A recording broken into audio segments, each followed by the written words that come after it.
모두가 놀란 진짜 이유는 박민서가 수억 원의 연봉을 받기 때문이 아니었다. 오히려 정반대였다.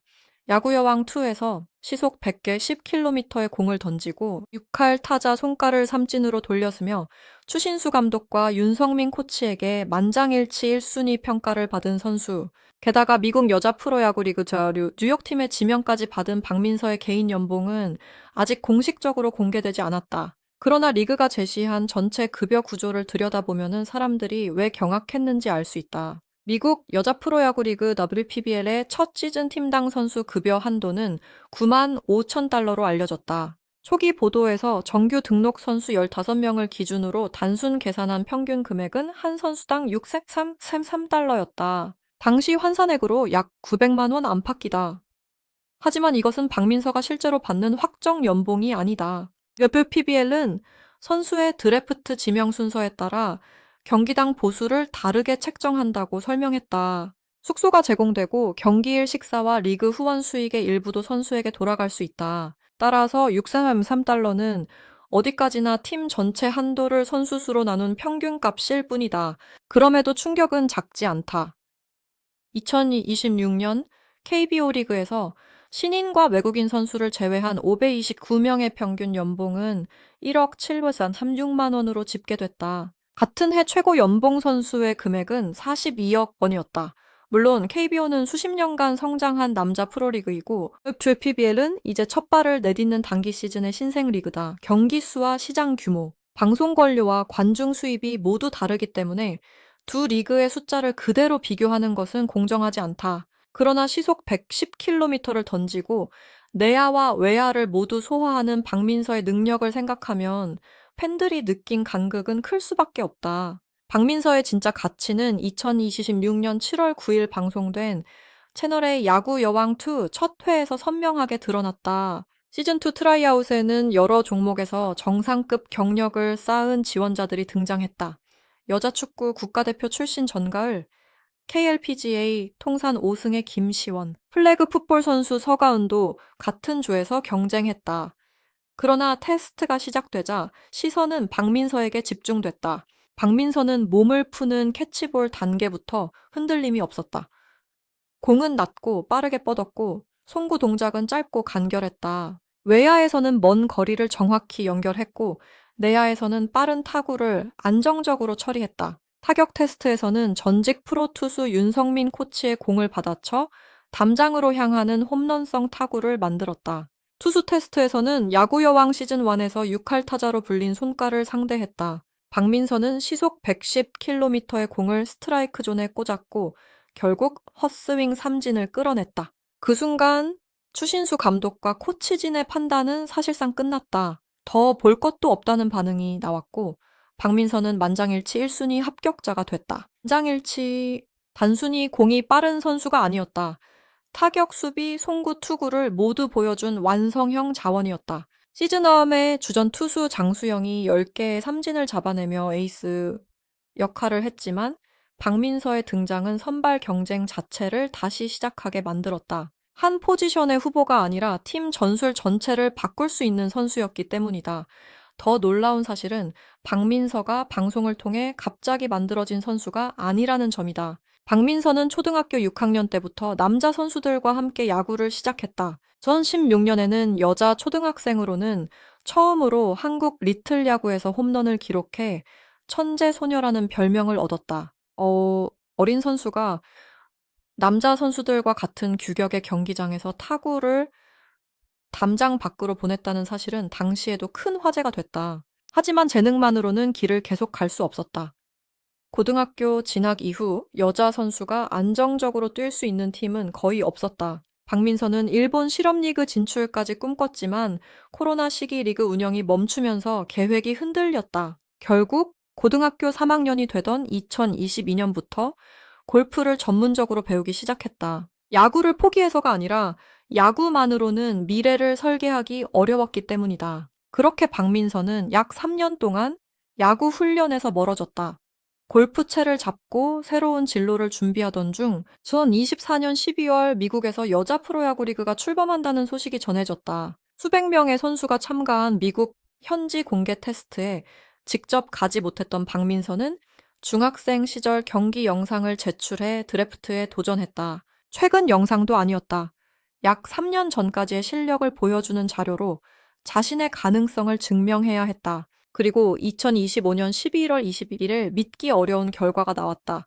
박민서는 WPBL 첫 드래프트에서 뉴욕 팀의 6라운드 전체 100비 5순위 지명을 받았다. 내 팀이 총 120명을 선택한 드래프트에서 마지막 5순번을 남겨두고 이름이 불린 것이다. 한국에서는 김라경, 박주아, 김현아와 함께 단 4명만이 선택됐다.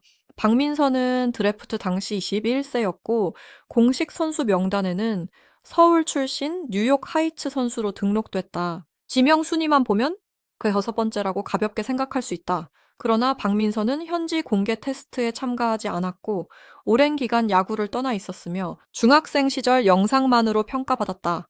그런 조건에서 120개의 문 가운데 하나를 연 것이다. 드래프트 순서에 따라 경기당 보수가 결정되는 구조라면 6라운드 지명자인 박민서의 기본 보수는 상위 지명자보다 낮을 가능성이 있다. 하지만 정확한 계약액과 경기당 지급액은 공개되지 않았기 때문에 특정 금액을 박민서의 연봉이라고 단정해서는 안 된다. 또 하나 구분해야 할 것이 있다.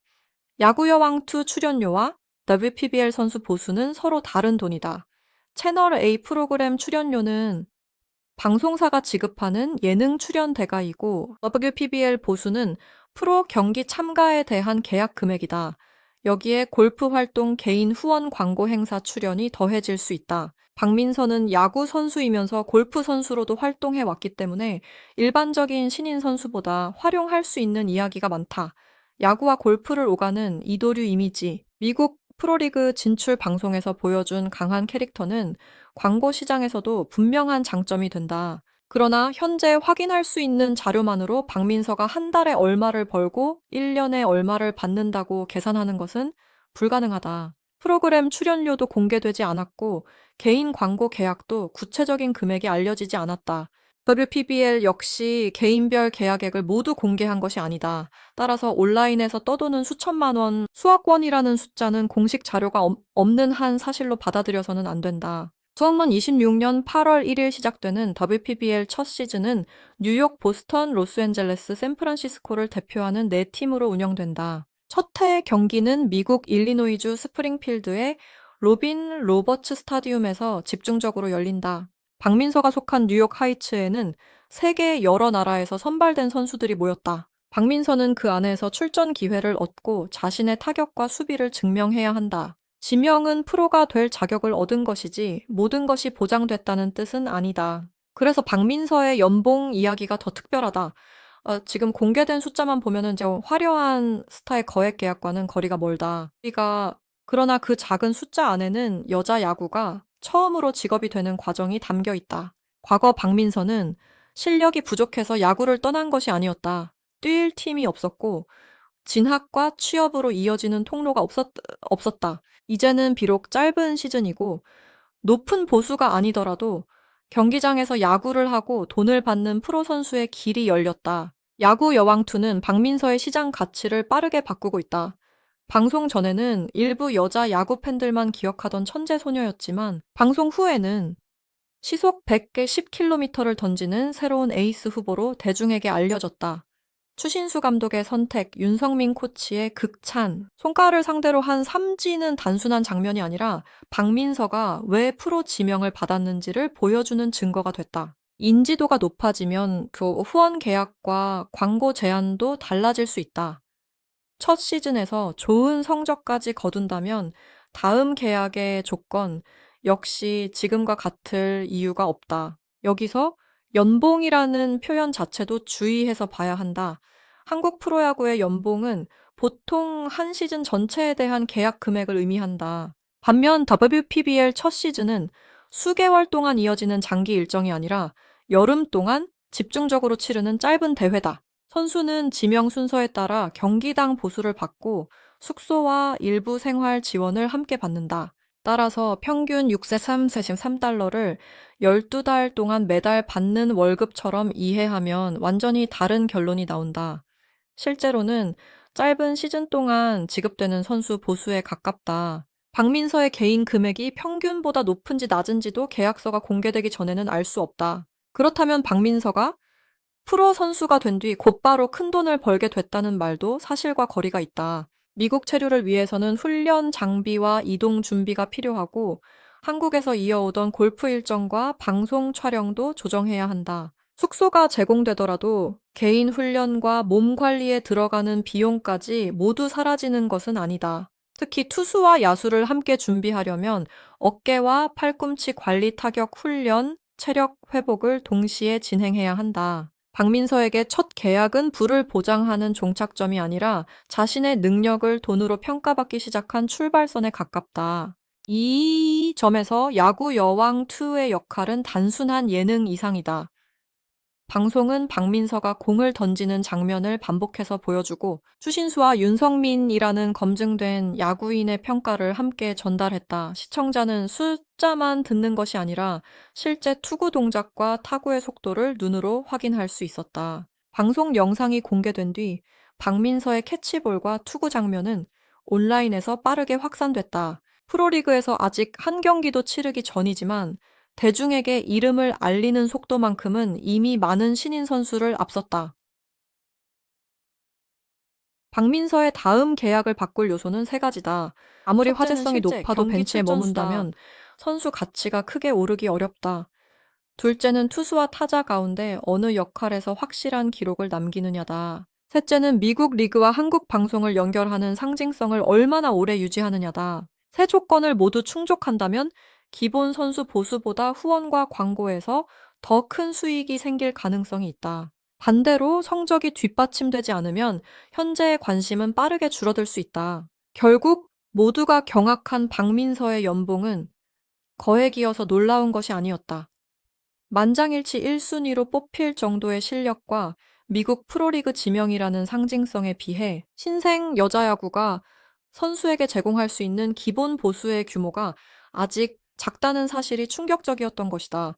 동시에 이것은 끝이 아니라 시작이다. 박민서가 야구 여왕2와 뉴욕 하이츠에서 자신의 가치를 계속 증명한다면 6333달러라는 단순 평균 숫자는 곧 과거의 기준이 될 수 있다. 이제 중요한 질문은 박민서가 현재 얼마를 받느냐가 아니다. 첫 시즌이 끝난 뒤 그녀의 가치가 얼마나 달라질 것인가다. 시속 110km의 공 홈런성 타구, 여러 포지션을 소화하는 수비력, 그리고 3년의 공백을 이겨낸 서사까지 갖춘 선수는 흔하지 않다. 박민서가 미국 무대에서 첫 안타와 첫 승리를 기록하는 순간 사람들은 다시 한번 그녀의 이름과 계약 조건을 검색하게 될 것이다. 그리고 그때의 숫자는 지금보다 훨씬 커져 있을지도 모른다.